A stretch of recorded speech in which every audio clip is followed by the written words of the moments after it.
ibuta diha.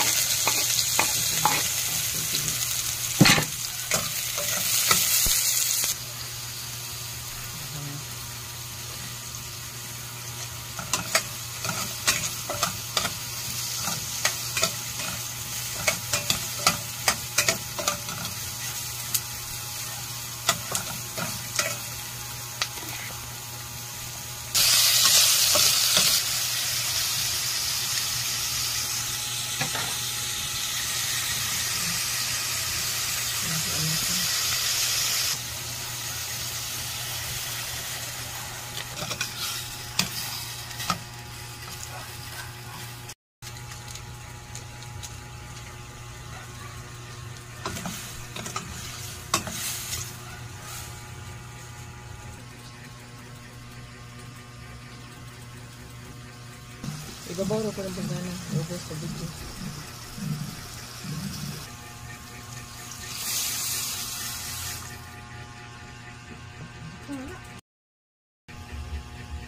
Lagyan natin ng tanghon.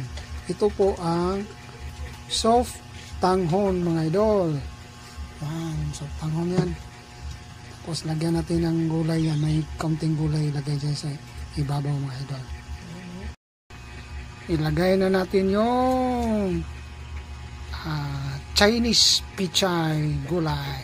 Yan po ang soft tanghon mga idol. Sarap yan. Sarap ng sabaw. Tapos lagyan natin ng sibuyas dahonan mga idol. Ready to eat na po ito mga idol. Maraming salamat po sa inyo lahat sa pagtingin sa soft tanghon. Arman Vlog. See you next time and God bless po sa inyo lahat and bye!